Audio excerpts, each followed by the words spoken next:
I heard you refer to the Church of England as a prostitute, a whore. It is a whore, yeah. The Church of England is a whore. Like a King's Cross whore, like £25 a blowjob type whore. Taking Christ out of Christmas, calling it gift-giving season. What the fuck? We're in the fight of our lives right now. The English are not being replaced. They are committing suicide. If you go to any Muslim country in the world, Christians are being persecuted. Drop all this liberal nonsense about multiculturalism as a failed experiment. You can't negotiate with Hamas because Hamas is religiously committed to the idea of the domination of Sharia law across the world. The world needs to act, and it needs to act fast. I genuinely believe that redemption is for everybody. Well, even people that bury their daughters under the patio. I mean it. It's for the Mohammed Hijabs of this world. It's for the Ali Dawahs of this world. It's for the Fred Wests of this world. I'd want him in a gas chamber. I'm not against the death penalty. There's no justification for abortion. What about if someone's raped and they fall pregnant accidentally? There is no grounds upon which you can justify the murder of a child. That's fucking heavy.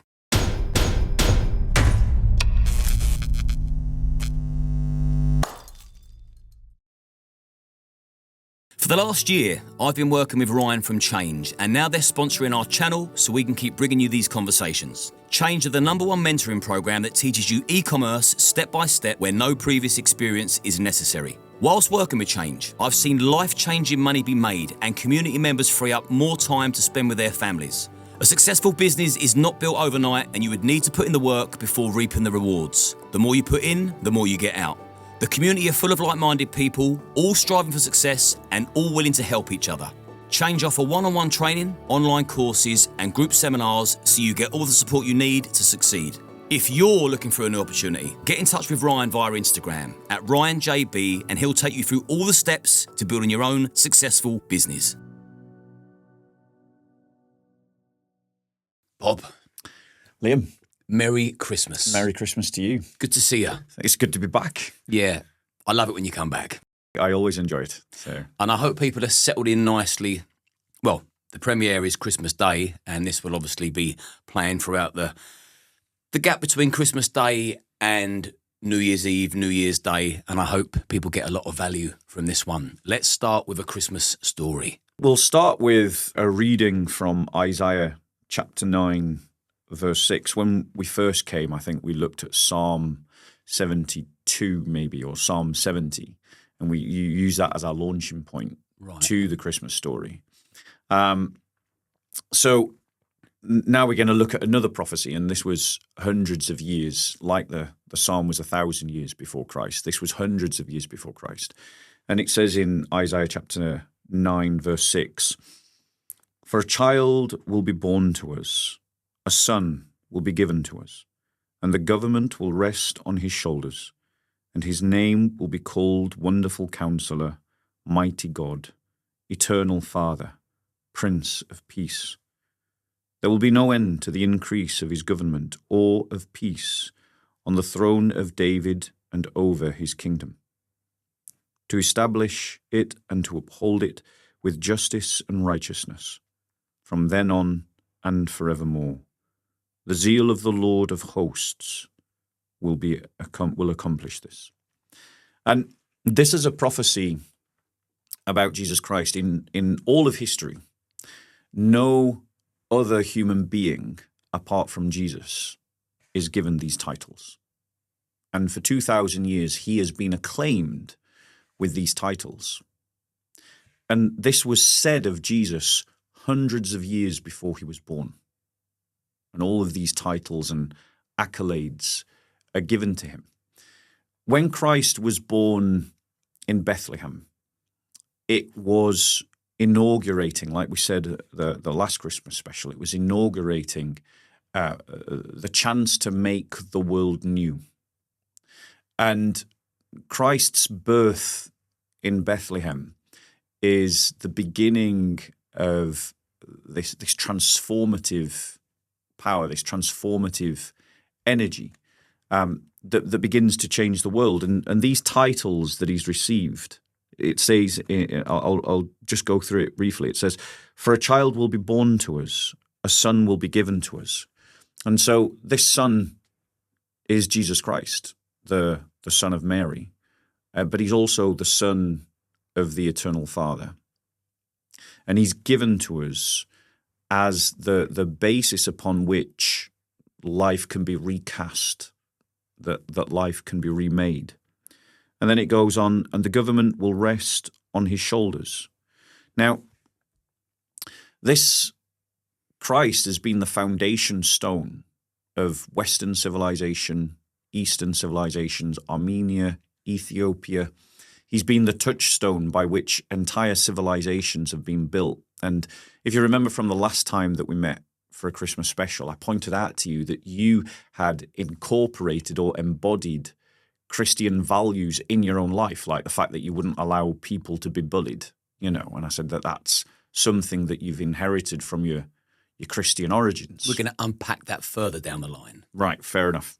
But this idea that the government is going to be on his shoulders means that as Christians, we're committed to this idea of organizing government, society, culture, politics, economic law itself according to Christ as the touchstone, that he's the weight-bearing stone upon which we build, And it goes on. And his name will be called Wonderful Counselor, Mighty God, Eternal Father, Prince of Peace.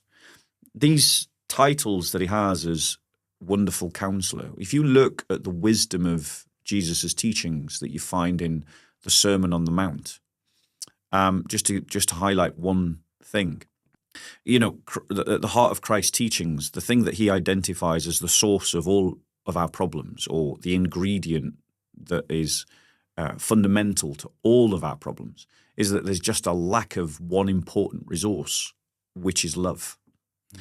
And when you think that through, whatever the problem, financial, economic, political, cultural, social, when you dig down into it, the thing that's always missing is there's not enough love between people. And when you realize, and when you say that to people, they recognize instinctively the truth of it.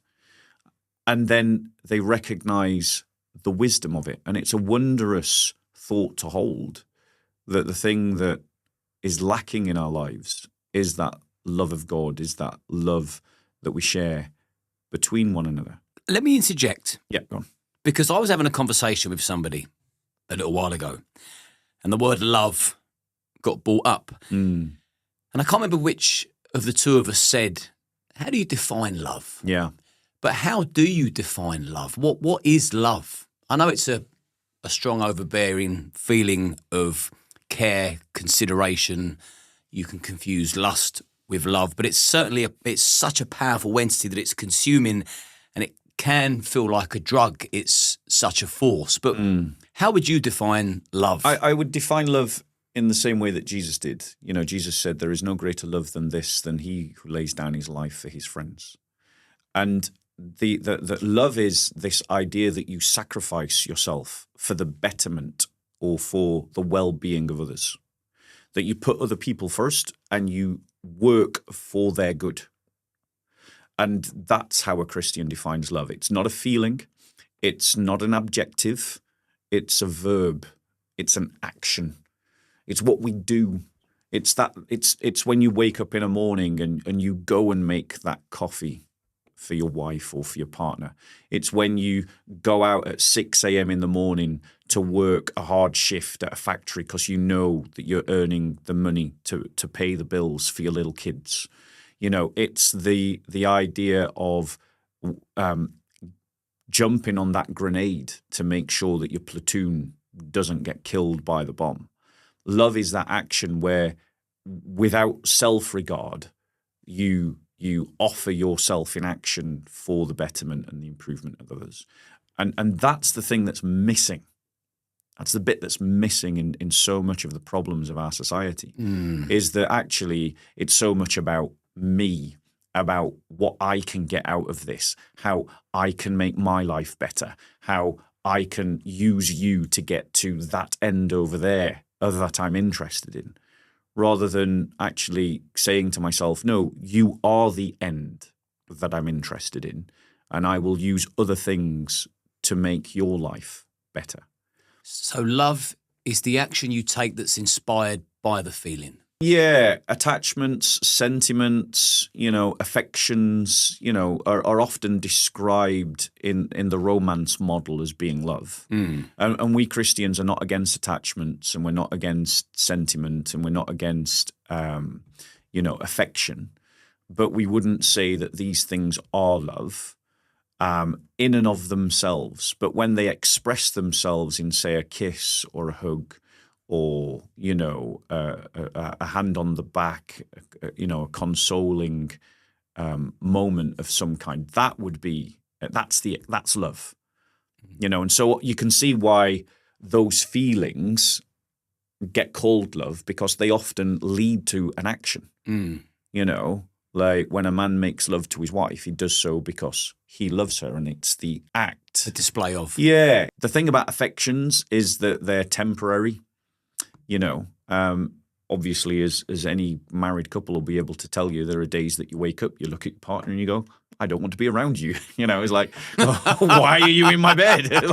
But they're not things that should decide our action. Love is when you make that pledge, because a pledge is an action. You make that pledge, right? I'm gonna make sure that I fulfill this contract. And I keep to my word. That's an expression of love, and to do it even if it comes to you at a loss because you've committed yourself to it. So love is the energy, as it were, from God that nobilizes us, that separates us from the beast. See, I associate Christmas with love. I'm assuming you associate Christmas with Christ. Yes, first and foremost. So from someone that's non-religious, when I think of Christmas, I think of love. And I think of the joy it brings me because I'm sat around a table of people that I do love, but natural progression of life. There's normally one person, certainly every few years, that used to sit there that isn't there anymore. Yeah. And then I can associate Christmas with pain. This year particularly, and I'm going to have a moment of honesty now in the hope that it lets people know that they're not alone, because on the internet you see people and they seem like they've got their shit together, and everything's cool behind closed doors. Being the loneliest Christmas I've had in 15 years since my nan passed. No children's laughter in the background. That's all gone due to a separation. No noise in the background, no songs, no games in the kitchen. Very different Christmas to what I'm used to. And a lot of people reach out to me in a similar situation, and I can't respond to everyone and just say, I know how you feel. I feel the same because I'm in the same boat as you. And I haven't got time. So I'm hoping that people will hear this and think, that's a real honest thing for Liam to say. Yeah. A separation has caused a lot of loneliness and pain, because to not have your children or your stepchildren that you've loved and adored for nearly 10 years not be there because things just didn't work out, it's painful.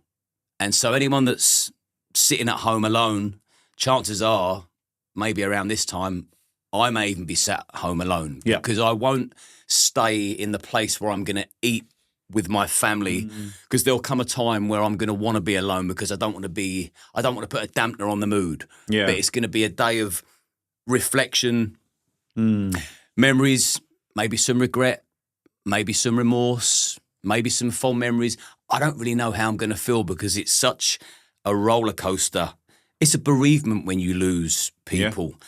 So, I hope that brings something to someone that's listening, just that little bit of honesty from me, and things can only get better. So the good news is next Christmas is going to be fucking great because it'll be better than this one. And a lot of people do go through that. You lose someone at any point in the year, and then you've got to have that moment where you have that first Christmas without them. And everybody, and it's a rite of passage for any bereavement and for any bereavement process that you have that first year without the person that you love.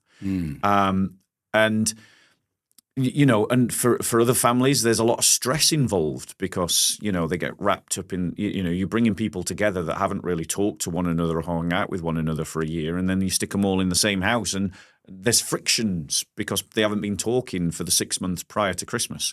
And then they suddenly have to try and make small talk all day. And you think how divided people are at the moment. Yes. More so than ever, I would say. Yeah. And what I would say to that as a Christian is that for me as a Christian, Christmas Day represents an opportunity to take my eyes off me and my life. And it gives me an opportunity to look upwards and to see a bigger picture and to take joy in that bigger picture.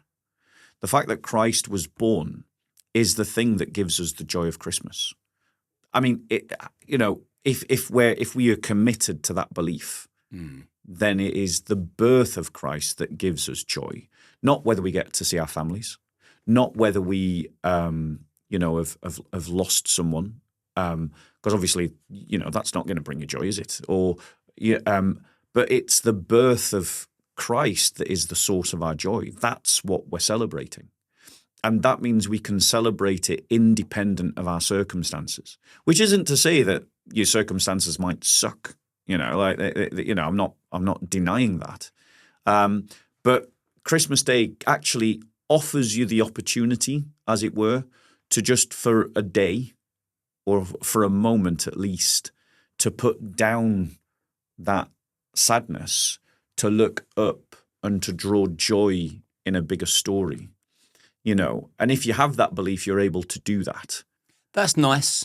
That's very spiritually comforting to think that actually, rather than sit there and dwell on who's not at the table, think of it of a rebirth. Maybe think of it of, the chapter 1. Yeah. Well, the thing is, as Christians, we see the whole of life as a gift, right? Which, when you realize the full gravity of that statement, it's not just the happy bits that are the gift. It's also the sad bits. And just as the Magi laid their gifts before Christ in the manger, we can also lay our sadness before the Christ child in the manger. And we can say, Lord, this is what I have to offer you. I have this breakup. I have this sense of loss. The people that I love are not around. But I offer it to you, for you to use it. What do you want to do with it? And in that moment of offering it over, there can be both a release, but also an opportunity for growth and an opportunity for healing. Healing, there's a word. I think when I speak to people, if I get into it, like if it's beyond surface level conversation, and normally if someone's taken the time to come out of their day to sit opposite me, my interviews are never surface level, and I'm also going to show my guest my vulnerability. So in exchange, they do the same. Everyone feels lighter. Everyone gets some kind of value from the conversation. But a lot of people say to me, "You talk like you're in recovery." And when you think of recovery, you think you're a recovering alcoholic or you're a recovering drug addict. And I say to people, we're all in recovery. Every single one of us we're recovering from something that happened to us at a certain age. What it is different depending on the person and the circumstance and the situation. But we're all in recovery. We're recovering from some kind of trauma that took place. And a lot of people, you look inwards, like in your 50s. I know people in their 50s and 60s, and they're looking inwards at their imperfections or things they do that they don't quite like. It all stems back to childhood, a lot of it. Yeah. So we're all in recovery from a very young age. And a lot of the culture of the 70s and 80s was not particularly healthy.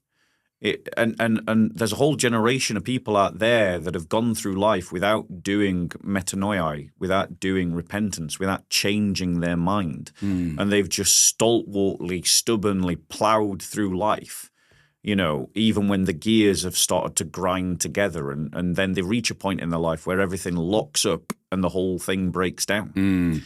Implosion. Yeah. And so it's important. And as Christians, we're taught this, it's important to be constantly doing metanoia, constantly repenting, constantly changing our mind. But obviously, you can't just change your mind endlessly, because then you just become this mulch, this psychological mulch. You've got to have a direction. You've got to have a plumb line, a north star to guide yourself to. And that's Christ for us. Is that when we are adjusting ourselves, we're adjusting ourselves to realign our direction back to Christ. And by this constant reflection and adjustment of putting our life back towards Christ, it allows us to progress towards something. rather than just changing for its own sake in a directionless world. And some people existentially come up with their own ideas about what they're going to change to. And it's like, I'm going to be this kind of man. And they envision what that kind of man is, and then they drive towards it. But I would say anything that's noble is going to be found in Christ. Any greatness is going to be found in Christ. And anything other than directing your life to Christ is going to be to push towards something less noble. Well, this will move on nicely to my trip to Israel. And also, I've purposely shown some vulnerability at the start of this interview because this is about being honest, and it's Christmas Day, and a lot of people bottle stuff up Christmas Day. They pretend they're okay when they're not. And there'll be people watching this that will probably quite like to hear that even the people that seem the strongest will suffer from time to time. Yeah. And I would say the last 6 months, that's been me. True story. And there's no point me pretending that I've been great when I haven't been, but the future can only get brighter. And you know that I support Christian values. Yep. You mentioned it at the start of the interview. But you know I don't believe in God. And another reason why I wanted to show some vulnerability at the start of this interview, to let you know where I've been for the last 6 months, celibate, fucking crying in my own soup. Yeah.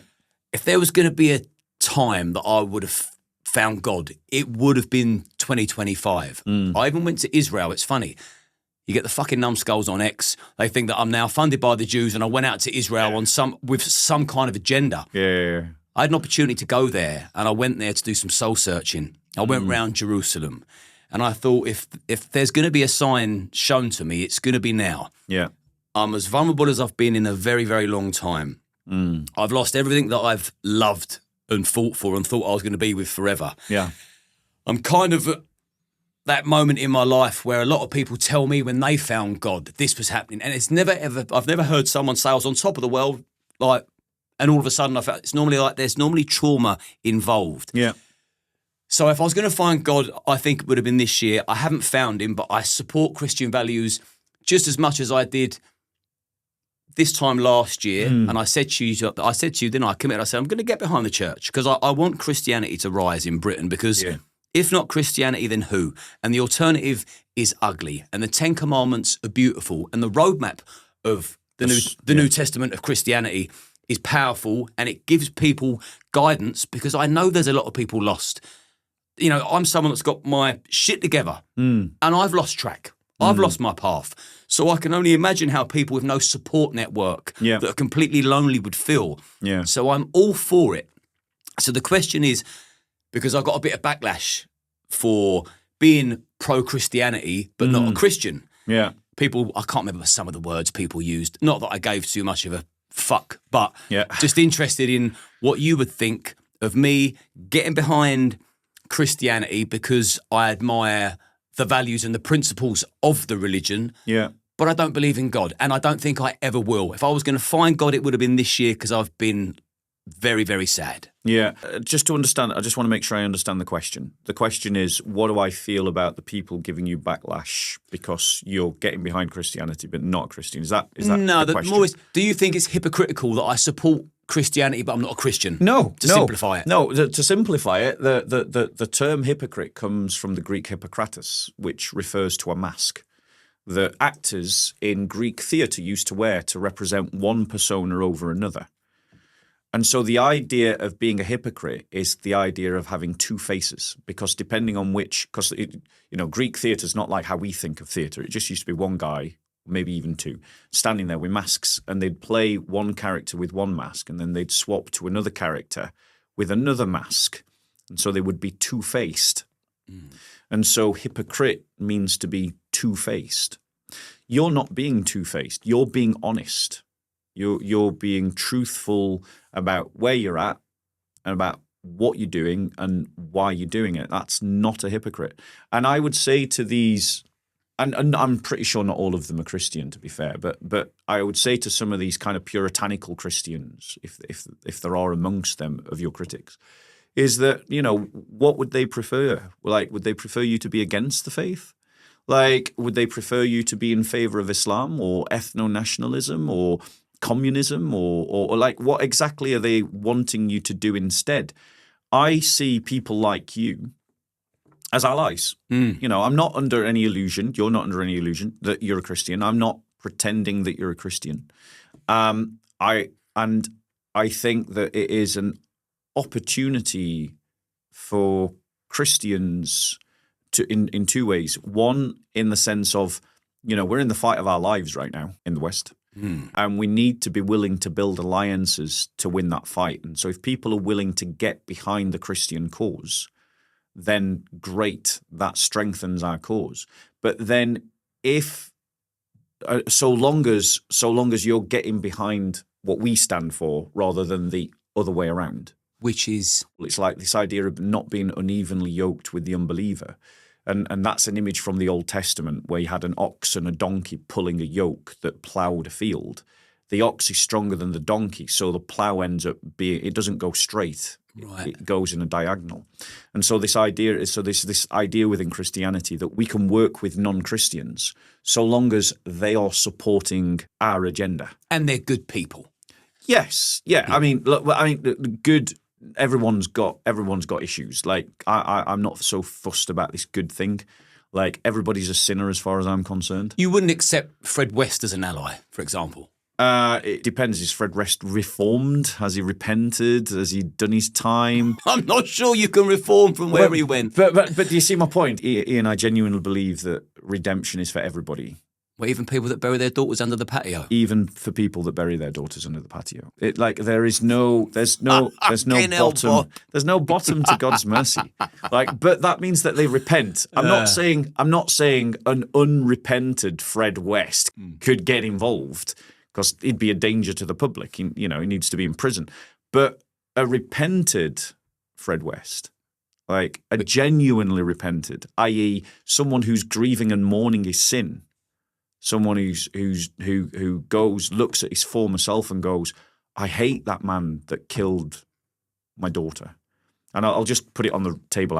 I do not know the crimes of Fred West. I'm literally just going on what you said. Oh, do you not know anything about Fred West? Vaguely. I know it was something to do with killing kids. He murdered his own children, random females, young girls, prostitutes. Right. Killed himself in jail. I mean, he's not the worst person I could have picked. Yeah. So I'm glad that you don't really know much about Fred West because that will blow people's brains out to think that you'd forgive him just because he... No. It's not me who forgives. It's God who forgives. But what I'm saying is if he has genuinely repented, and done his time in prison, which it sounds like his time in prison is for a whole lifespan. So it ended with a rope in there. Yeah, well, my point is, let's say I was a prison chaplain and I was in prison and Fred West came into my church, my chapel.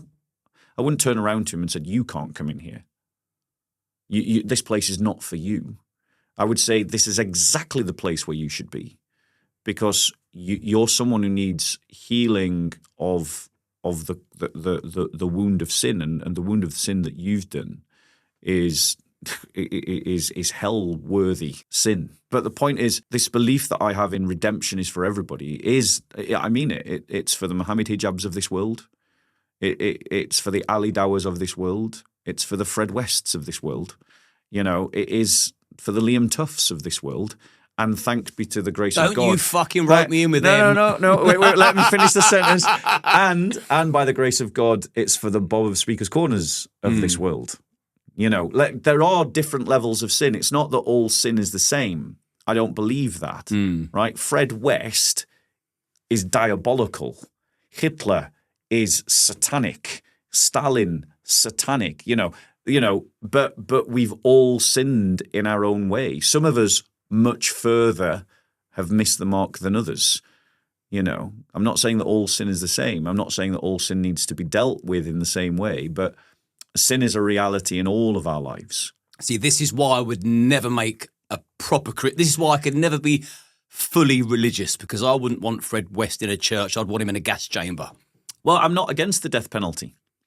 I am not against the death penalty. As long as he visits the chaplain first. Well, I mean, I would give him the opportunity, yeah, but I would be open to the Fred Wests of this world being executed. I'm not against capital punishment, but if the day before his execution, and I was a prison chaplain, Fred West came and said, you know, I want to sit here and pray and I want to try and make my peace with God. I wouldn't turn around and say, you've got no chance. You know, because that's the shocking mercy of God. That is the shocking mercy of God, Liam, is that it's boundless and it can incorporate anyone who wants to receive it, no matter how large or small the sin that they have to repent for is. You know, when you went to Israel, those nincompoops baptized you in the River Jordan, and I don't think they should have. I think because, you know, they didn't do a proper baptism out there. Like, yeah, I can tell you the story if you want. I'd be interested. Were they Christians? Were they? So, like, what was going on there, or was it just like a tourist thing? Come and have an experience. So we've gone to the River Jordan, and there's all these people in the river, all being baptized in their white gown. Now I'm out there soul searching. I'm there for a week. I'm doing the full tour. I was in a headspace where I didn't care if I lived or died. I got 800 meters from Gaza. I wanted to go into Gaza and stick microphones in people's faces and ask them questions. Like, zero fear, zero fucks. If I died, I died. Didn't care, and I mean that. So I thought, wherever I am, I'm just going to embrace wherever I am. Yeah. If I was in Gaza, living in the moment, I would have embraced Gaza. So as I'm there, people are saying, oh, who's going to get baptized? And there's a queue of people in there. And I said, well, I don't believe in God, so I think it'll be a bit of a liberty if I do get baptized. And I'm storying this. Yeah. And they said, well, just go through, and if they say it's okay, then it's okay. So I went into the changing rooms and I've got the white gown on, I had my shorts on, and I've storied it, and I've said, I've not even put this cloak on yet because I feel it may be disrespectful because I'm not religious. So being baptized seems like it could be a piss take. Yeah. The next cut, okay, I've been given the thumbs up. I can do it for the experience. Who knows? I may well feel the hand of God. Who knows? Yeah. So I then get baptized in the River Jordan, and they said what they got to say, the two people, and they dunked me under. And then I come back up, and I do find most things funny. And although I've probably come across like I'm a manic depressive doom and gloom, I'm not. Yeah, you don't come across like that at all. No, I've just gone through a rocky road, but I'm just very honest about my feelings. Yeah. So anyway, I've come out, thought it was quite funny, and the American guy said, hey, man, it's a new start for you, man. And I said, you got it. So I had a bit of a laugh with him. And then this is all documented in my stories. And then I've said, well, I've been baptized. I don't feel any different, because a lot of people, do you feel different? I don't feel in the least bit different. I'm not religious. I experienced it. That was that. Who knows? It could have been the moment that I found God, and I didn't. And that was that. And that was done over like 3 or 4 stories. People on X took the one little bit of me getting baptized and then published that Liam Tuffs has been baptized. And then I saw that and I thought, he's become a Christian. No. Yeah. But the point is, I just embraced it. But it was pure liturgical abuse. Those missionaries, I hope whoever is in charge of them takes them to task. Because the idea that you baptize people for an experience is ridiculous. And it's sinful, and they need to repent of what they've been doing. Like, it's almost like they were doing it for the numbers, just so they could send a missionary report back to their pay keep and go, yeah, we baptized 50 people today. And it's like, and if that's what they're doing, they're actually being really terrible missionaries. Because what should happen at a baptism is that you're meant to confess your faith. There are inquisitorial questions before a baptism. Do you believe in God the Father, the creator of heaven and earth? Do you believe in the Lord Jesus Christ, the Savior of the world? Do you believe in the Holy Spirit who comes from the Father and the Son? And if you say no to that, they shouldn't be baptizing you. Now, you made it very clear right at the beginning you didn't believe in any of that. So they should never have allowed you to get in the water. Well, I had that conversation with somebody else that was part of the team. The 2 people that actually baptized me. They should never have let you get into the water. They didn't ask me a question. That would have been awkward, wouldn't it? I would have gone, no. They would have gone, well, fuck off then. Well, I mean, maybe in a more polite way, but yeah, that's exactly what should have happened. They should have gone, well, we can't do it then, sorry. No, I just got in the middle of the 2 of them. They closed their eyes, said a prayer for me, dunked me under, and that was it. And then said, hey, man. But the point is, Liam, it's an invalid baptism, so it doesn't count. But you wouldn't be the first person that's been baptized in an invalid way. Can you see the funny side of this at all? Because we did have a good laugh about the life of Brian last time, didn't we? Yeah, we did. And now it's the life of Liam. But no, for me, baptism is a serious thing. And so I'm really upset about the missionaries and about that whole team and about what they're doing out there. And, people need to be correcting them because what they're doing is liturgical abuse. It's no different from a Church of England vicar baptizing a refugee, an illegal migrant, just because he said that he's a Christian, when the vicar knows that he's faking it. Oh, yeah, and I didn't say I was a Christian either. Exactly. I've always been very honest. Exactly. So, but the point is, this is the same as that, and if it's wrong when a Church of England vicar does it so to help someone's asylum application, then it's still wrong when some cowboy missionary in the US, in Israel, just starts doing it without proper investigation and treatment of like whether people are coming forward for an experience or whether they're coming forward with genuine faith. So, I mean, I don't blame you, I blame them. And I'm going to take a leaf out of God's book and forgive them. I don't feel that you're particularly aggrieved in this situation. No.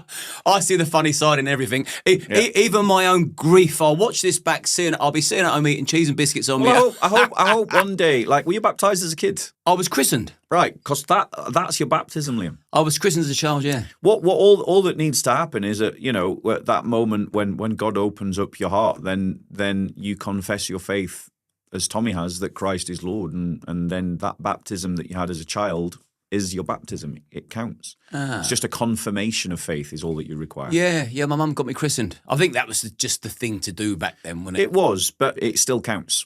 We don't believe in multiple baptisms. We don't believe, in the creed it says we believe in one baptism for the forgiveness of sins, not we believe in several baptisms and a couple of dunkings and a few experiential moments in the River Jordan for the forgiveness of sins. It's just one baptism. Wow. So you've already been baptized.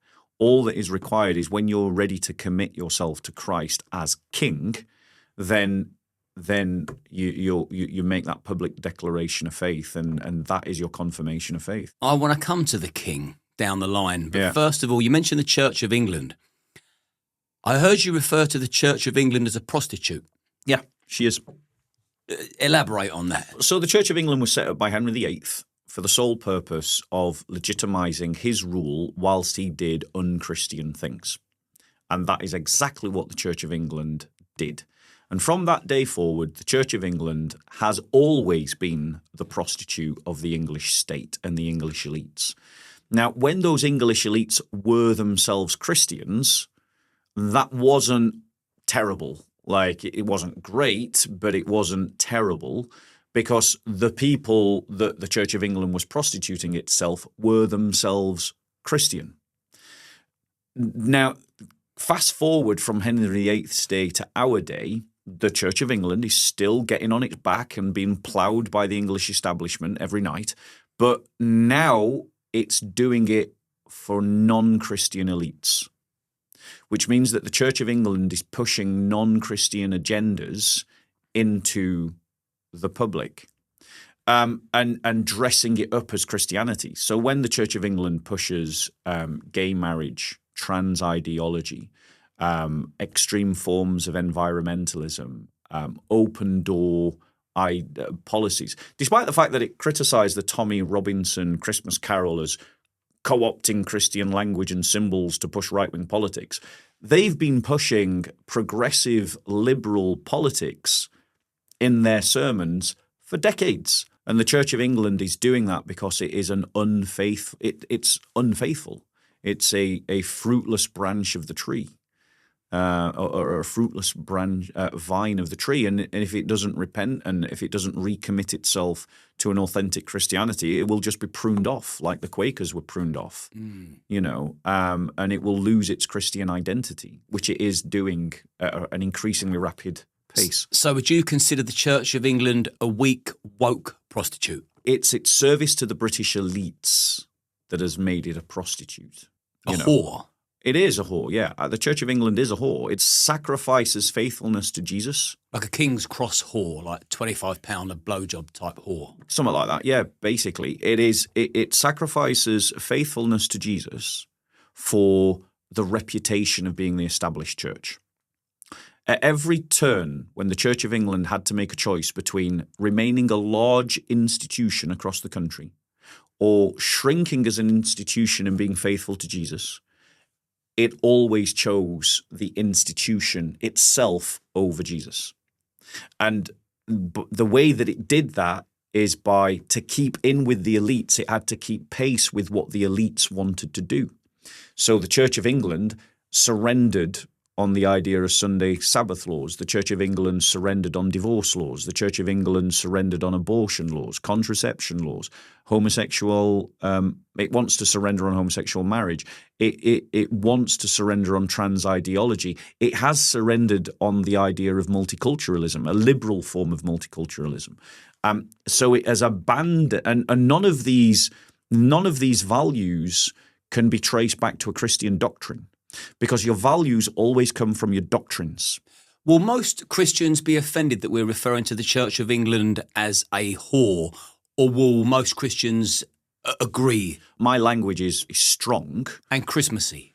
And Christmassy, like my language is strong, but like, well, I mean, Christmas was accompanied with a murder of innocents, and many of the bishops of the Church of England support the murder of innocents through abortion. The future non-Archbishop of England, Sarah, I can't pronounce her surname, Mulagay, or it's a really complicated, I don't know how to pronounce her surname.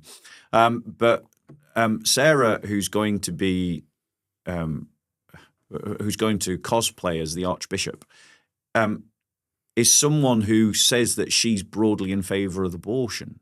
That's the murder of innocents. We actually commemorate the murder of innocents at Christmas.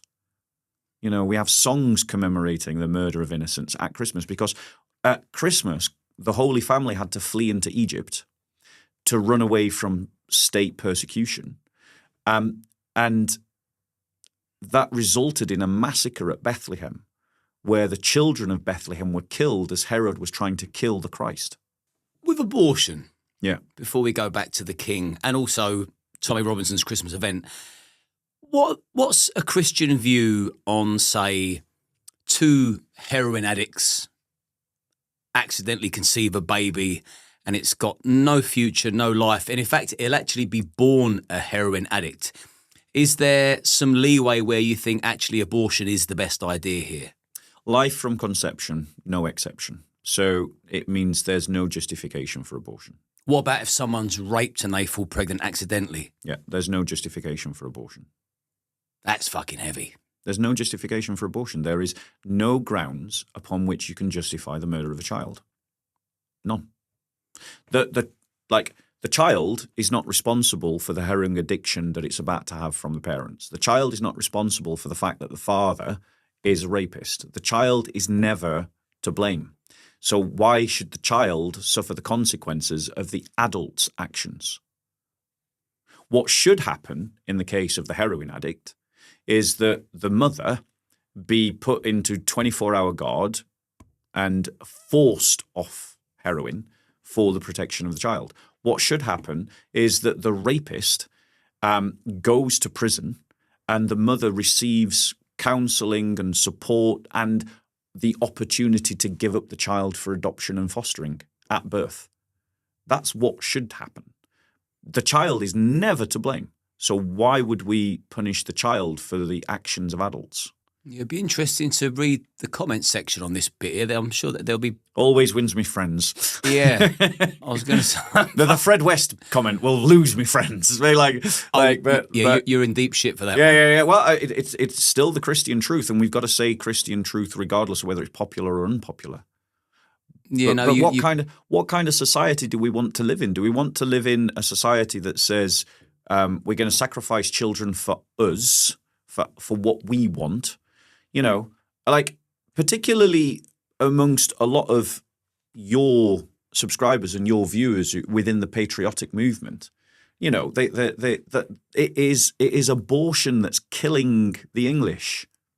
The English are not being replaced. They are committing suicide. Yeah, the government should incentivise families to have more children. Absolutely. The more children, the less tax. Like Yes. we need more babies, more children. Yeah. You know, we have to keep up with our competition. Not just for that, it's a beautiful, lovely thing, and it makes a house a home. Yeah, it's not about, I mean, I wouldn't say get married for the sake of the competition. What I would say is get married because that is the right way that is the best way to bring up children. And it is also the very building block of society. I often get enraged when I hear social commenters talking about this problem in society and that problem in society and this problem in society. And no one ever mentions the breakdown of the family. The family, I give one example from my own life. My own family, we have an auntie, my auntie, who was born perfectly healthy. And then when she had her whooping cough injection, it was a faulty batch. And she was badly brain damaged because of, they don't say brain damage now, there's some other politically correct term, but who cares? She was brain damaged because of the injection.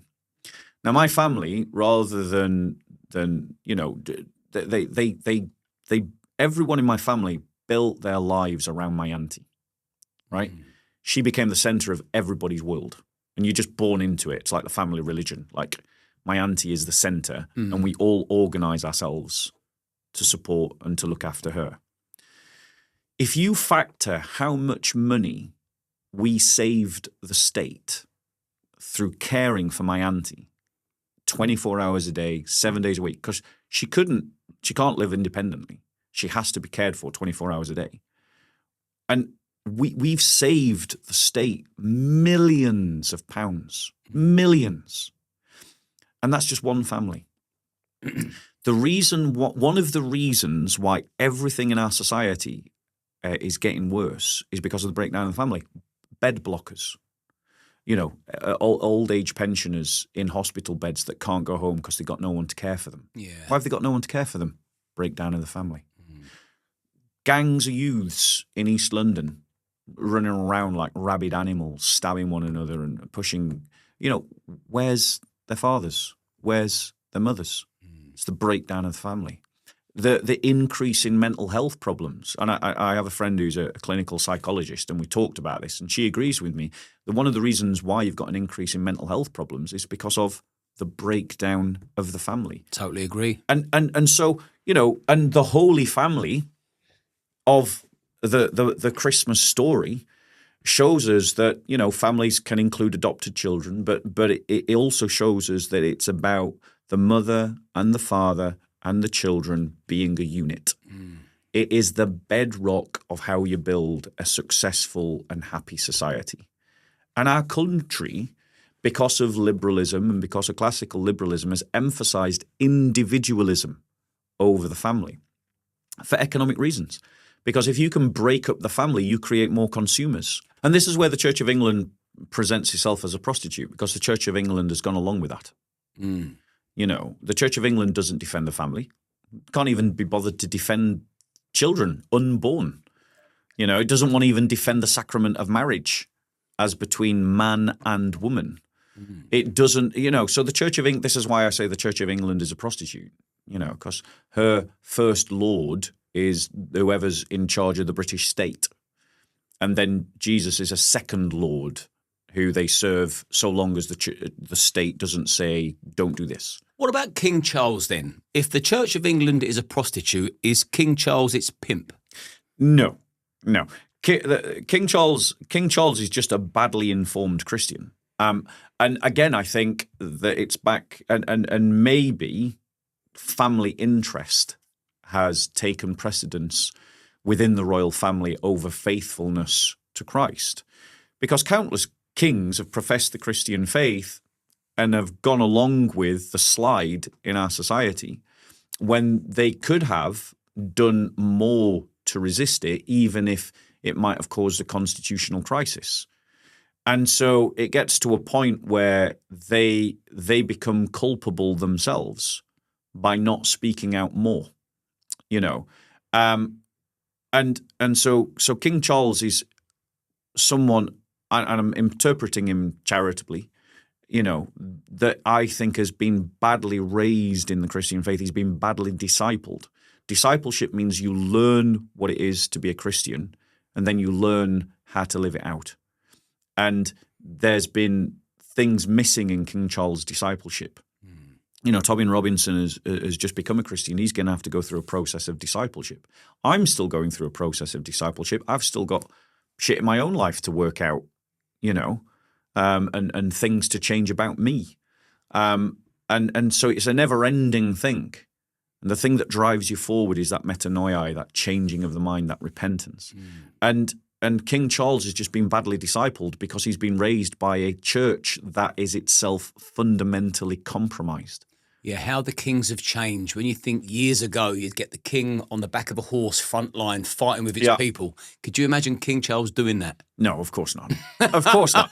But to be fair, that practice, I think, stopped in the 1700s. It was the last king to die at the front line. I think, I might be wrong on this, it was maybe 1600s, 1500s. So it's been a long time since. I still like to think of my king as a man with a big hairy chest and a stiff upper lip. Well, that's the point, because men want men to follow. Yeah. Men want men to follow, and that's part of the problem that's going wrong in our society is that we've weakened. We've each gone our own way because we've stopped following the true man. We've stopped following that northern star. See, I think community is king. I think community is king. And you was recently at the Christmas event that Tommy Robinson put on under the Unite the Kingdom umbrella, which I'm fully in support of because, and I'm glad that you've been there because I've never been part of any movement, any group, but there's no denying that Unite the Kingdom movement is beautiful. Now you tell me, you've got people behind the stage with stand up to racism placards. You was on the stage, you looked out into the crowd of a few thousand people that were there. Did it look like a white supremacist gathering? No, of course it wasn't. I mean, it gets to the point where it almost becomes performative to have this conversation because it's so blatantly obvious. And it's ridiculous I've even got to say this. I know. And just the sheer hypocrisy of these people. And if you'll allow me a Christmas rant. So everybody tuck into your drink, take a good swig of the port or the beer or whatever you're drinking. I'm actually going to have a swig of port right now. Right. Rant. It is just the sheer level of conceited hypocrisy. So let's start off with the prostitute. She says that, Tommy Robinson is co-opting Christian language and Christian imagery for right-wing politics, that just because he became a Christian doesn't mean that he has the right to use Christianity to advance his political perspective on refugees. That's what's come from the diocese elites, right? What hypocrites. They, outside of St. Paul's Cathedral, they had their own Christmas carol service in which they presented the Holy Family as fleeing as refugees on a dinghy. How is that not using Christian image and Christian language to push an open doors, i.e. a left-wing political perspective? They have pushed transgenderism, gay marriage. They've pushed multiculturalism. These are all left-wing agenda points, and the Church of England has never felt an ounce of embarrassment by using Christian language and Christian imagery to present their left-wing political narrative. Just the sheer hubristic hypocrisy of it all. And what it strikes to me is that these people are conceited and they live in ivory towers. And I'll put this offer to you, Liam. If you can get any of those bishops or clergy to come into this room and debate me on these kinds of questions, and I'll demonstrate to them just how little they've thought out what they are saying. Because the question of levels of immigration, of who you let into your country, under what conditions, under what circumstances, these are prudential questions. It means that it is down to us to work it out.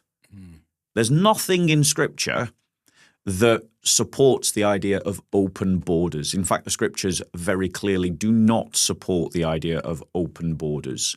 You can't justify an open border worldview from Scripture. And imagine presenting our Lord in such a way that you're now almost trying to wrap up human trafficking in the imagery of the Holy Family. and you're trying to say that the Holy Family paid a human trafficker to help them smuggle themselves illegally into another country. The Holy Family went from Judea into Egypt. Both of those places were within the Roman Empire. This is not a refugee. This is an internally displaced person fleeing from state persecution. So let's talk about state persecution. You've got Christians who are being arrested for thinking outside of abortion clinics. You've got Christians who are being arrested for protesting against abortion. You've had Christians being arrested for preaching the gospel. You've had Christians lose their government jobs because they didn't agree with LGBTQ politics. You've got Christians losing their jobs because they didn't go agree with multiculturalism. You've got Christians being fined, threatened with imprisonment for expressing normal Christian doctrines, and you have the state telling them what parts of the Bible they can and they can't quote. You've got Christians who have had to flee Reading and Bradford because they were Muslim who became Christian, and the intolerance of certain members of the Muslim community meant that it was no longer safe for them to stay in their city. And in all of these examples, the Church of England has never found anything to say. Never. The reason why they're jumping on this is because they've seen an opportunity due to Tommy Robinson's celebrity to try and make themselves relevant. Otherwise, no one would listen to them. And they're jumping on this because in their desire for reflected glory, for vain glory, they're trying to present themselves as standing up against something evil when they've allowed countless examples of evil to go unchallenged. It's just pure hypocrisy. And they've not read the room very well. It was September, Tommy galvanised 3 million people to come together. Yeah. Community is king. Well, there you go. There's a huge community right there. Also, you stood on the stage, you looked into the crowd. Is it safe to say that the races are mixed, but the culture is the same?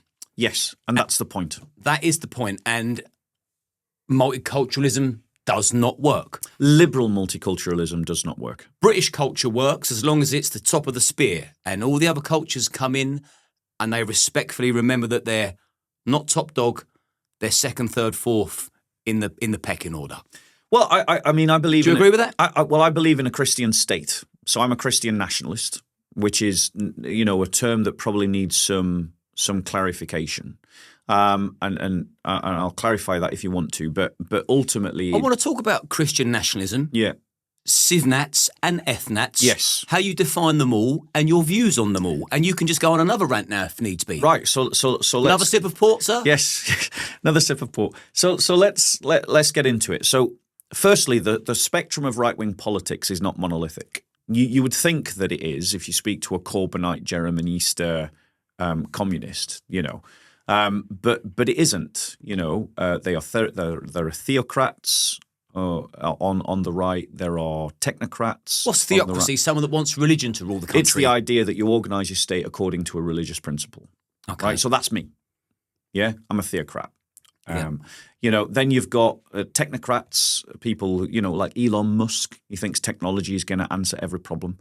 Then you've got libertarians, which is where we start getting towards Margaret Thatcher kind of thinking, a free market, the market will answer everything, I mean, slight distinction. You've got free marketeers, which is a form of libertarianism, and then you've got actual libertarians, which is like we want a tiny, tiny, tiny, tiny state, virtually no state, just let people almost just govern themselves, kind of thing. And then you've got ethno-nationalists, the idea that you organise society according to an ethnicity. Then you've got civic nationalists, which is, where I'd put Tommy Robinson.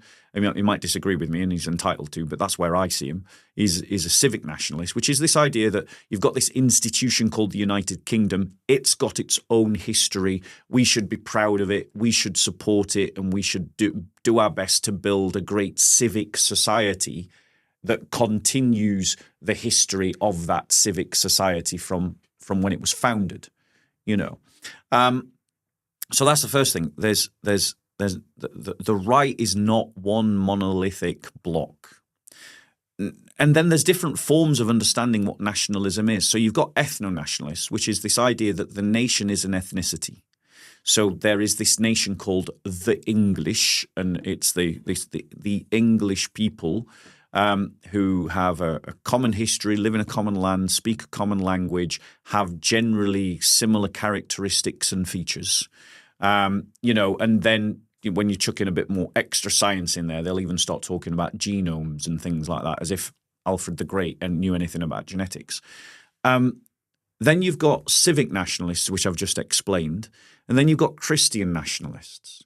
Now, Christian nationalism is a new term. It's emerged, as all things in British culture do, as a term in America first, and then we just adopt it later. As we do. As we do. And Christian nationalism is the idea that Christ founds a nation, the church, the covenant people of God, and that they are a nation. The church is a nation, so it's a spiritual nation, or rather, it's a real nation that is united by a common spirituality.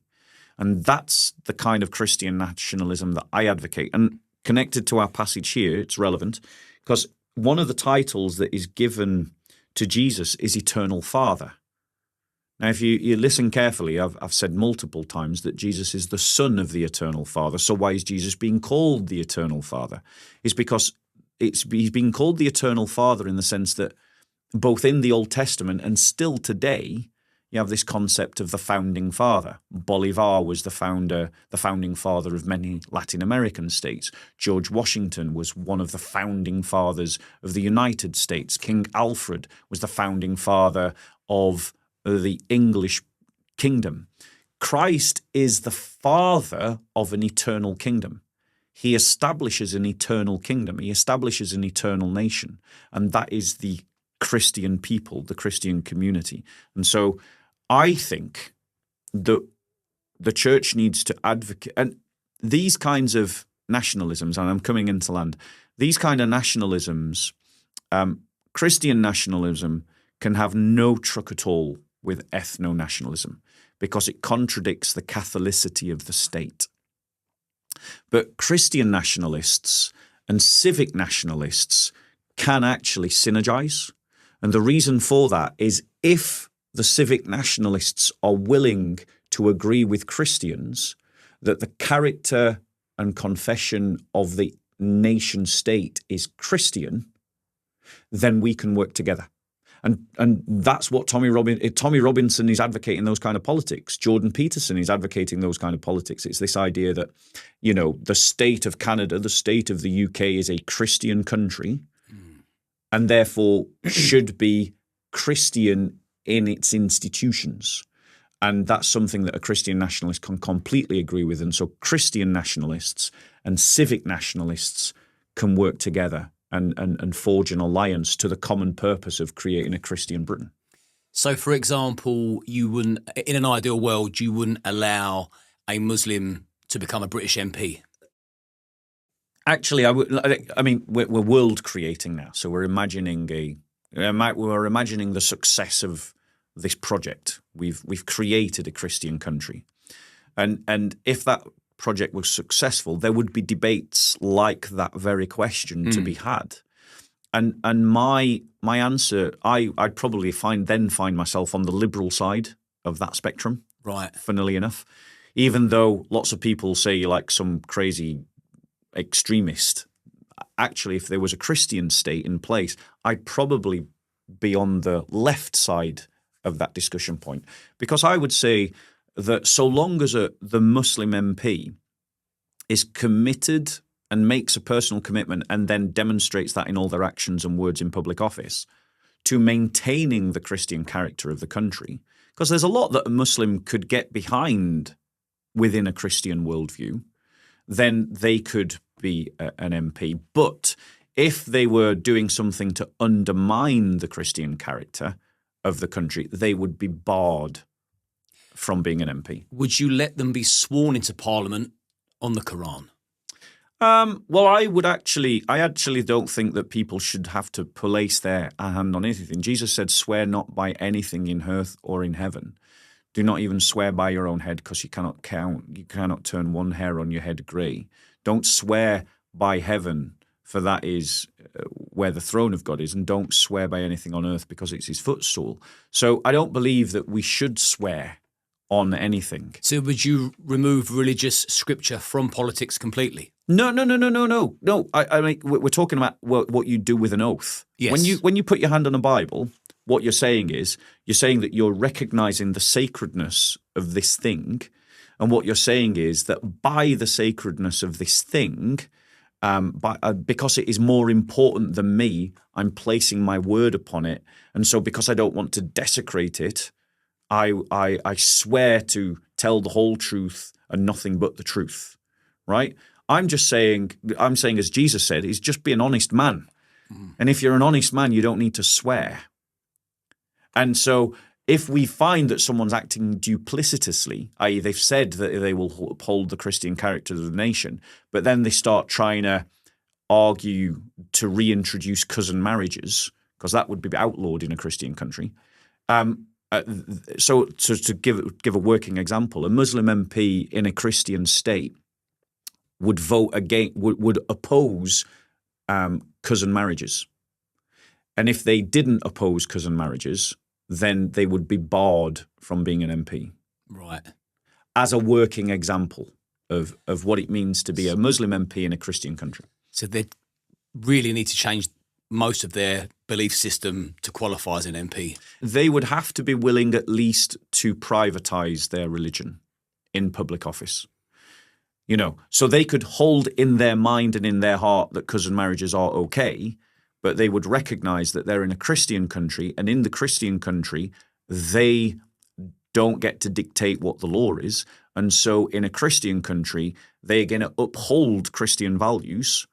And if they are doing that in public office, because there is a lot in Christianity that a Muslim can support, you know, so long as they do that, they could operate within public office. What about, let's use England as an example, in an ideal world. In a world-creating scenario. Yeah.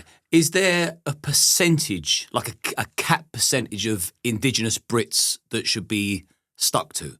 Right. So firstly, the idea of indigenous Brits... Because FNATs want 100%, didn't they? Yeah, well, I mean, I'm sure they'd say English rather than Britain, no?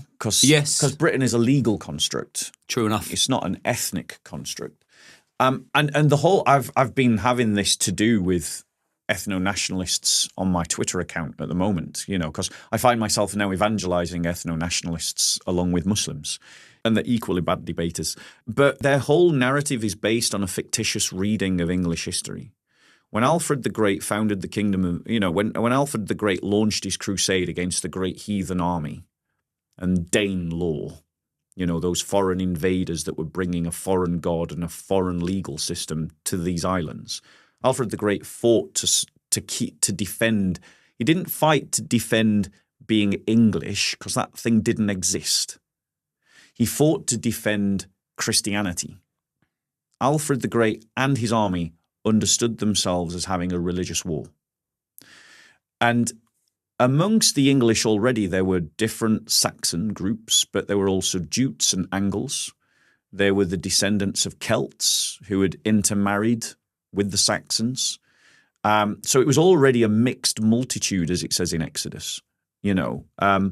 And when he eventually was victorious, and his son and his grandson went on to complete the crusade that conquered all of England, and his grandson was declared Rex Angelorum, there were lots of Scandinavian migrants, you know, invaders, who had colonized entire sections of the north of England, the northwest of England particularly. And it was, and he united them in a singular kingdom. And the thing that united these different groups, the migrants with the now indigenous, and I say now indigenous because the Saxons themselves had invaded in the 4th century and were themselves migrant invaders. The thing that brought about their unity was Christianity. It amalgamated these different ethnicities into a singular culture. And that's the solution to our problems in the UK is not multiculturalism, but a Christian monoculture, that can unite different groups into a singular nation. And I say that deliberately, into a singular nation, because I'm a Christian nationalist. I believe in a nation born of the blood of Christ, the waters of baptism, and the fire of the Spirit. These are all spiritual terms. I don't believe in a blood and soil kind of nation. And in a spiritual nation, people can be united by their common doctrines, which lead to common values, which lead to common outlooks on life, and then later can develop into common customs and common culture.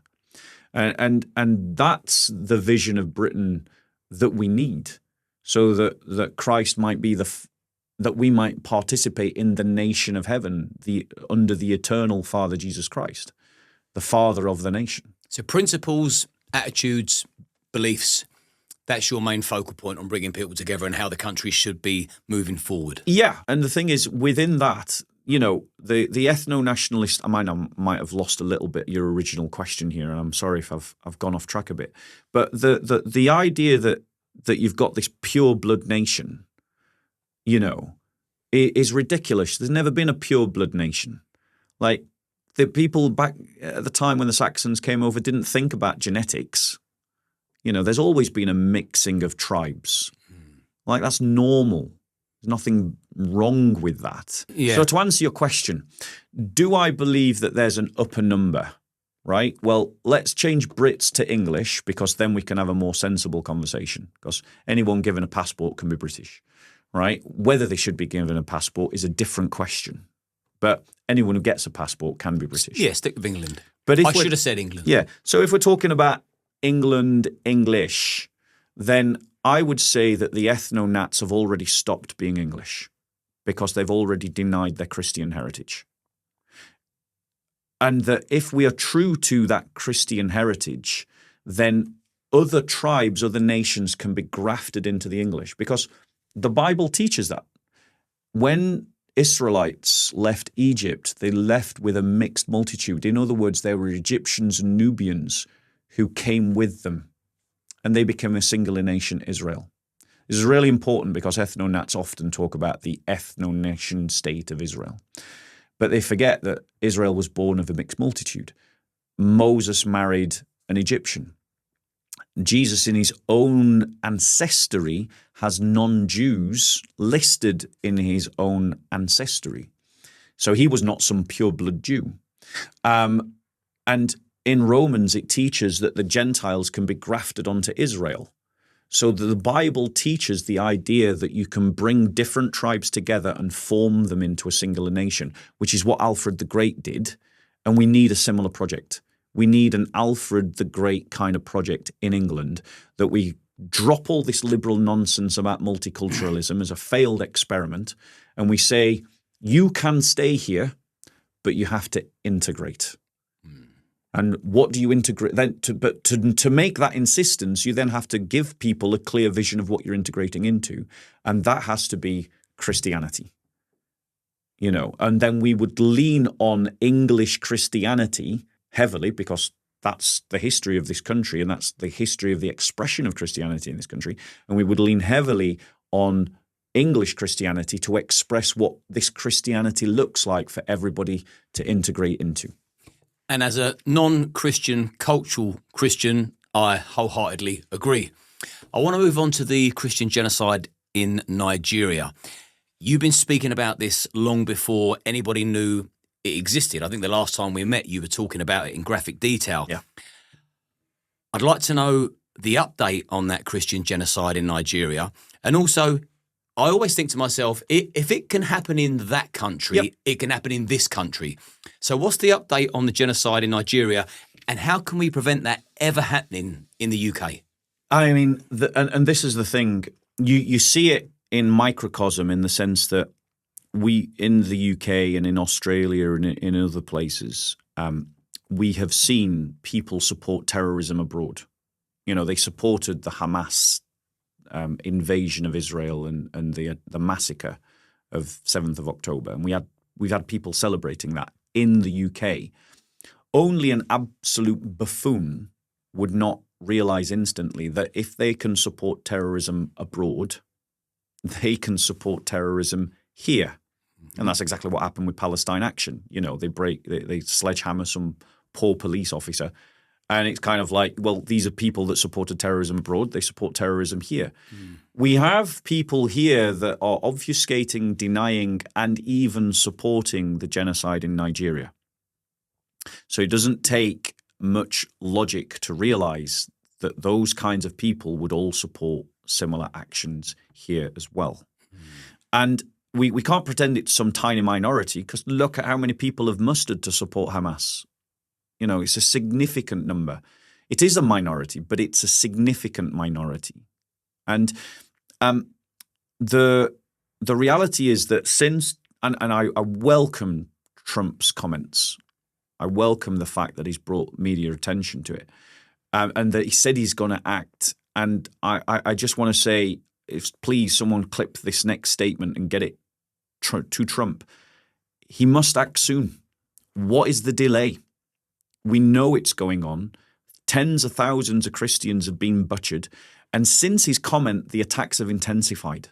Oh, really? Yeah, they've intensified. What's that? Like a statement of defiance? It's more like by him saying we're going to do something about it. Well, it's a fucking act of defiance, isn't it? It is. And the attacks in Nigeria are intensifying. More Christians have been killed in Nigeria than have died in Palestine.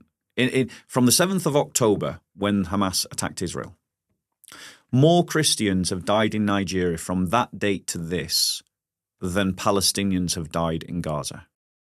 On what scale is this genocide? How many numbers? And who's entire villages? And who's committing the genocide? It's been carried out by jihadis, radical jihadis, who have wiped out entire villages, entire complexes.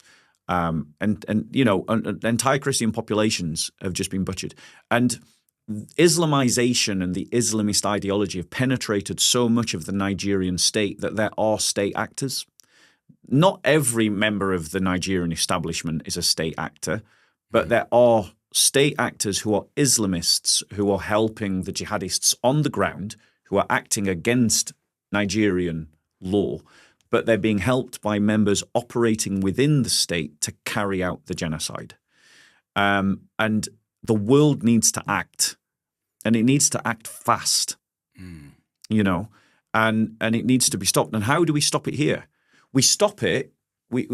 How do we stop? Because Islamism isn't as developed here as it is in Nigeria, because it's all about proportions of people. Yet. Well, this is my point. It's all about proportions of people. There's a percentage of Muslims who are radical Islamists. As the overall number of Muslims increase as a general population, even though roughly the percentage of Muslims who are radical Islamists stays the same, it grows as an actual number, right? And so the British state have been following a policy of trying to poison the water to get rid of the fish. It's kind of like they've tried to turn the general Muslim population against Islamist ideology so that it's rejected. But the point is, that strategy clearly is not working. What happened at Bondi Beach is demonstrating that this strategy is not working. There was a bishop who was attacked in Australia, Bishop Mary. He was attacked in Australia by an Islamist. If the Australian state had taken that attack more seriously and gone, hey, we've got something we need to deal with here, look at this Christophobic attack on this bishop, rather than just writing it off, Bondi Beach, which is by far a much more terrible attack, could have been stopped. But the problem with the liberal elites is that because of their belief that you've got an individual contract with the state and I've got an individual contract with the state, whenever someone breaks that contract because they're an Islamist, the liberal elites go, well, that's just a bad individual. They don't see the pattern. They don't see the root. They must do by now. Well, they're living in denial. They're living in denial. And also, I think there are members of the establishment that don't believe there is a problem. There's members of the establishment that recognize that there is a problem, but then deny it to themselves, though they feel it. And then there's a part of the establishment that sees that there's a problem, but their liberalism gives them no answers. Like they cannot think of a solution. Did you see the president's statement he made after the Bondi Beach attack? He started talking about the rise of far right being a threat. Yeah, well, that isn't always the liberal go-to thing. Yeah, it's kind of like, and the reason is the state fears the reaction from these events. Because that event is now over. The Bondi Beach attack is over. The next thing that's going to happen is the reaction to it. And that's why it's always Islamist terrorist attack. Now let's talk about the far right and the dangers of the far right. Yeah, because obviously when there is a terrorist attack, the ethno-nationalists jump on trying to stir up racial bullshit. Do you know what? As far as the FNATs go as well, they seem to be a tremendous force online, but I don't see a great deal of them gathering together on the streets. They're not. They're not a strong force. They're tiny. They're numbered in hundreds. They just look and sound bigger than they are because they sort of group into the same social. Make a lot of noise. They make a lot of noise, but they're not numerous. But coming back to the question of what we can do about it. Yeah, how we need to prevent this happening in the UK because I can see bad things happening. Well, here's some solutions that I will just chuck out there. One, the liberal establishment needs to get serious about combating entryism, and that is of Islamist penetration into state institutions. They need to recognize that it's happening. They need to recognize that it can happen, and they need to come up with strategies to prevent it. Now, you can't do that from a liberal secular worldview because in a liberal secular worldview, everybody's got to have their own culture. But if you have a confessional state that says we have a Christian culture here and we stand for Christian values here, then you'll easily start to pick up when someone's not lining up with that Christian confession and you can stop them from entering the state. And even if one of them does enter the state, they'll be completely bound up. They won't be able to do anything because the moment they step out of line, boom, they're out. Because what is Islamic migration currently doing to Christianity, legal and illegal? What could it potentially do? Because it's completely out of control.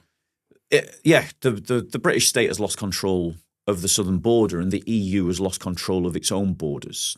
That's absolutely sure. What increased Islamic migration is doing for the church is increasing the threat that Christians feel in the UK. And it's not necessarily that they feel it because their leaders in the Church of England are telling them that there is no threat, but there's increasing attacks on churches. There is discrimination against Christians in our society coming from members of the Muslim community, and the more Muslims you bring in, they bring with them their prejudice against Christians. If you go to any Muslim country in the world, Christians are being persecuted. Christians are being discriminated against. It's just a normal part of the course of life for a Christian in a Muslim part of the world to suffer discrimination, to suffer persecution. So if you then import unknown numbers of unknown men from that society, they're not just going to check out their anti-Christian prejudices at the border. They're going to bring them with them, just like we've seen a sharp spike in anti-Semitism in this country, because anti-Semitism is rife across the Muslim world. And so what it's doing is it's increasing the risk to the Christian population. It does give us the opportunity to evangelize, obviously, but I would say that the risks outweigh the benefits, and we need to have filters on who we allow into this country. And one of those filters, we should have economic filters that say, okay, what skills are you bringing? What are you offering? Are you in a position to integrate? Can you speak the language? But then we also need to have a cultural filter, which says, are you bringing with you anti-Christian attitudes? Are you bringing with you anti-Jewish attitudes? Are you bringing with you homophobia? Are you bringing with you racism? And anyone who falls foul, because I'd bar members of the Ku Klux Klan from emigrating to the UK from America. And why members of the Ku Klux Klan. I'd bar them. But I would also bar someone who thinks that he wants to have Sharia law in the UK from coming to the UK. So, and that's on the question of all legal migration. When it comes to refugees, again, it would have to be a question of how many people can we absorb in a sustainable way. That needs to be one of the factors. Because if we've got a policy of integration, then you can only integrate a certain number of people at a time. And you need to manage those levels to allow for integration. And that's what we've lost all control of in this country. And we're seeing the effects now of entryism into public institutions of people that do not share the values and the cultural outlook that we have had here historically. And so we've ended up with a ridiculous situation of Jews being banned from a British city. In the UK on faulty grounds about them being thugs, on fake reports. Aston Villa. Yeah. So the fact is the Liberals don't have an answer to this because their ideology cannot see patterns. All it does is see individuals. And so it refuses, and it has also it also refuses to accept that some religions teach one thing and other religions teach another. In the liberal mindset, all religions are the same. And that's just sloppy, idle thinking. All religions are not the same. So what's your take on the theory that the elite Jews are controlling this mass migration? Yeah, it's such... There's a lot of people beating that drum. I can't work out... It was the ethno-nats, and they'll be all over the comments of this video, I'm quite sure, pushing that ridiculous nonsense. Because I asked these questions in Israel, and I also asked them, is there a possibility that the Israeli government orchestrated that attack so you could return fire with gusto? I asked all these questions. Yeah. Well, I know that there are Jews who think that the solution to the Gaza problem is that they all just leave Gaza. There definitely are Jews who think like that. But that doesn't represent, it's not like you can take the view of some Jews and then ascribe it to all Jews. And this is the problem that ethno-nationalists make, is that they go, well, he's Jewish, and so therefore what he stands for, all Jews stand for. And that kind of logic is rubbish because the Jews that are part of the Western elite system are hardly disciples of Moses. They're more the disciples of Marx.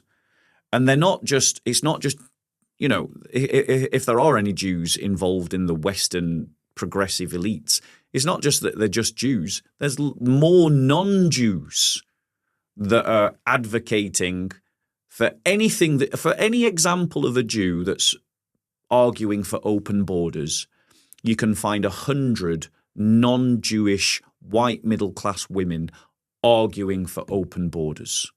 The idea that you can say that Jews are responsible for something that we're doing to ourselves is ridiculous. Yes, there are some Jews amongst the progressive elites, but there are also some Jews who support Tommy Robinson.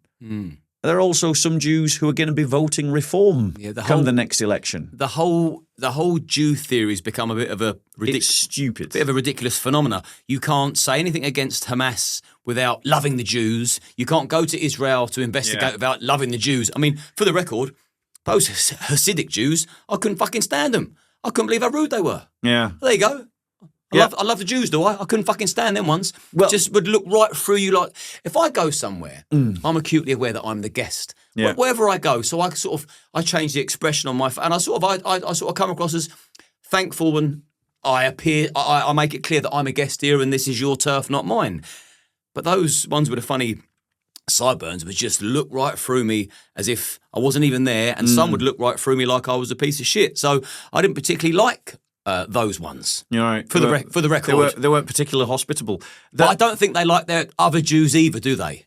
I'm not an expert of all the cultures of, all the various cultures within Judaism. It's not an area that I've studied since university, to be fair.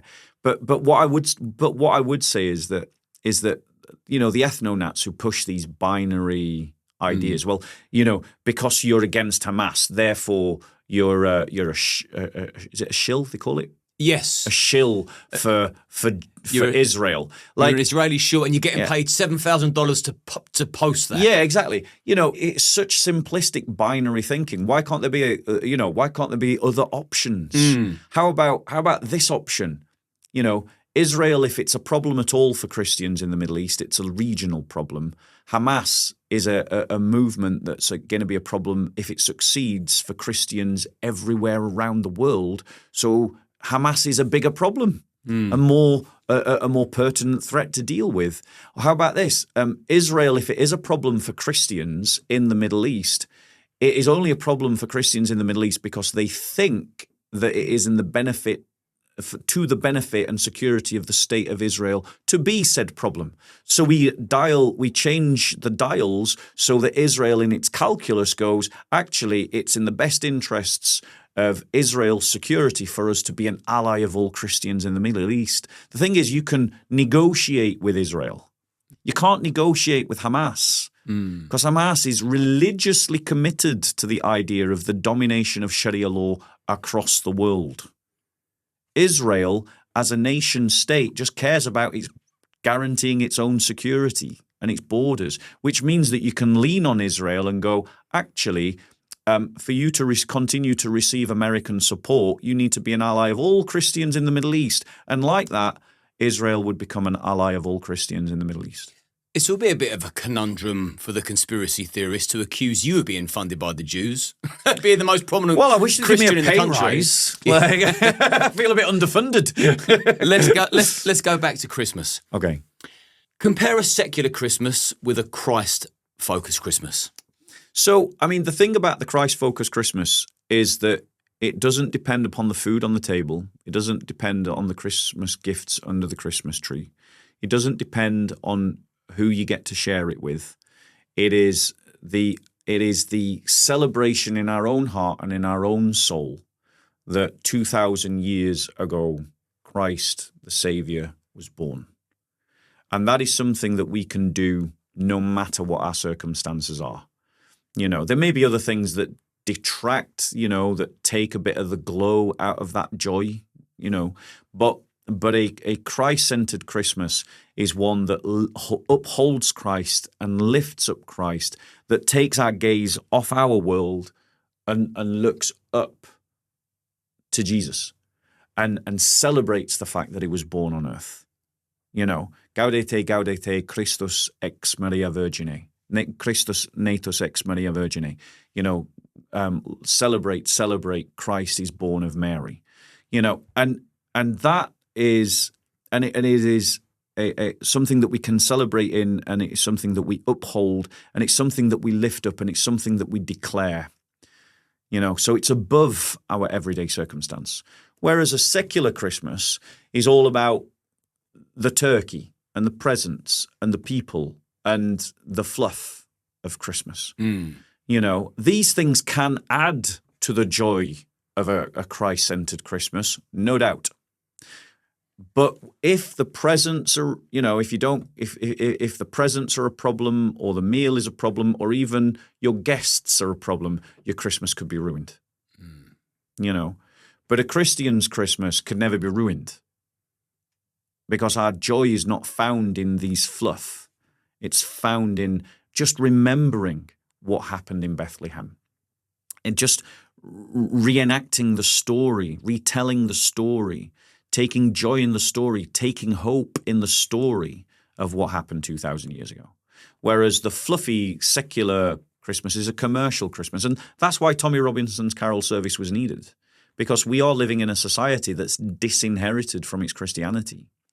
Carol singers not singing Christian carol songs, Christmas trees having no representation of Christianity. Talk about co-opting someone else's imagery. Like taking Christ out of Christmas, replacing it with an X, taking Christ out of Christmas, calling it gift-giving season. What the fuck? Gift-giving, sorry for my language, but gift-giving season? What the hell? It was necessary. Yeah, or holiday trees. What? Happy holidays. And What? Holiday trees? Which religion is it that uses the tree? Christians. You know, Jews don't do it. Muslims don't do it. Buddhists don't do it. It's not a Diwali tree, you know. So it's why do we? So that's why it was important to have a public Christmas carol service that declared Christ as the centre. Yeah, I totally agree. And before I ask you the final question, which will be a very serious question, but what is your favourite Christmas song outside of a carol? Feliz Navidad, Step Into Christmas? Ring Out Solstice Bells. You know, the guy with the flute. I knew it'd have to be some obscure one that you picked. But I love it for the melody. Well, I'm going to put it on Spotify afterwards as well. And you know, I'm a sucker for a Christmas song. Yeah. Yeah. And I'm probably on bottle 2 port now whilst watching this back. If it's not that, the other one is I'm a sucker for Cliff Richard. I love Cliff Richard. So Cliff Richard, you know, and he sang a song called Saviour's Day. Yeah, Saviour's Day is a beautiful song. It really is. I love Cliff Richard. I mean, from Devil Woman all the way to Saviour's Day, all the bits in between. Wired for sound. But we could go off on a tangent now. Yeah. I know that by now I could quite possibly be drunk, and I think I'm going to go to Cliff Richard and I'm going to play your one as a mark of respect. But the final message to anyone out there that's suffering today on Christmas, they feel alone, they feel lost, they feel rejected, they feel like they've made mistakes, they're in a position where they don't want to be. What message of hope would you give them? Some people won't even have a Christmas tree up. I won't this year. I'll be sitting in my front room without a tree. This is not a feel sorry for Liam Tuffs Day, by the way. I just want my audience to know that life isn't perfect all the time, and sometimes we all fall short of hitting our target and our goals of what we actually really want in life. But for me, I think things can get better if you apply yourself and learn from your mistakes. Yeah. So the Christmas tree, funnily, I am going to answer the question, I promise. The Christmas tree is a representation of Christ. It is the idea, it's meant to be a representation of the tree of life that is in the Genesis story, which is itself a representation of Christ, which is why Christians use Christmas trees. And remember earlier in our conversation, I said that, like, you know, if all that you have to offer Christ is your pain, then offer it to him, because he can use that. And I would say to people that, you know, are maybe mourning or lonely or sad this Christmas, is I would say, if you have the chance to go to church, go to church. Go to church, be around people, say hello to people, you know, don't be alone. Reach out to whom you can, if you can. But if you are stuck in sadness, like I'll use you as an example, if I may. But if you are struggling with something, right, then lay that at the feet of Jesus. Lay that at the feet of Jesus and offer it to him. And in that offering to him your pains, be completely honest. You know, if you're heartbroken, be heartbroken. If you're angry, be angry. If you're bitter, be bitter. And offer it to him honestly and say, you know, Lord, this is all that I've got to offer you. What do you want to do with it? And if you offer it to him in sincerity and let him take it, then there will be an opportunity for healing. And take time to focus your mind not on your pains, but on that scene 2,000 years ago, and use your imagination to sort of capture this. Imagine being there at that scene where Christ is born, and give yourself space emotionally to celebrate that fact. Because in that birth, there is hope. You know, you talked about this idea of starting again, and that the birth of Christ is the beginning of the reset, the great reset. You know, forget whatever WEF is up to. The proper reset. Yeah. And if you plug into that, it could be an opportunity for you to take your life in a new direction, or to draw a line between you and the past and take solace in that moment. And then if you can, you know, go out, get yourself to church, go and meet people, go and involve yourself, you know, send that text message to that friend, The vast majority of us have got someone we can reach out to. Yeah, that's a good point. If you're not feeling love this Christmas, at least send your love out there. Yeah. And you'd be surprised what you get back. Also, it feels nice sending love out. A bit like giving presents. I prefer giving than receiving. But I tell you what, whatever you do, if you're feeling sad, lost, and a little bit out of sorts, do not put on mud lonely this Christmas, because that will send you over the edge. And I would also say, like, you know, it is about where we are in our own headspace. You know, it's where we are in our own headspace. And to some degree, we do have choices about that.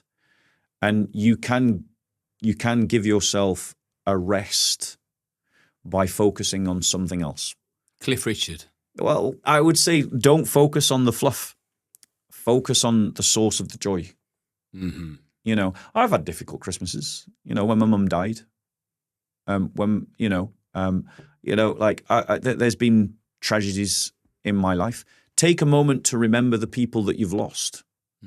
Take a moment to remember all the times that they showed you love in your life, and just be grateful. Be grateful for those times that they've shown you love, that they gave you that moment of happiness, and offer that up to God as well.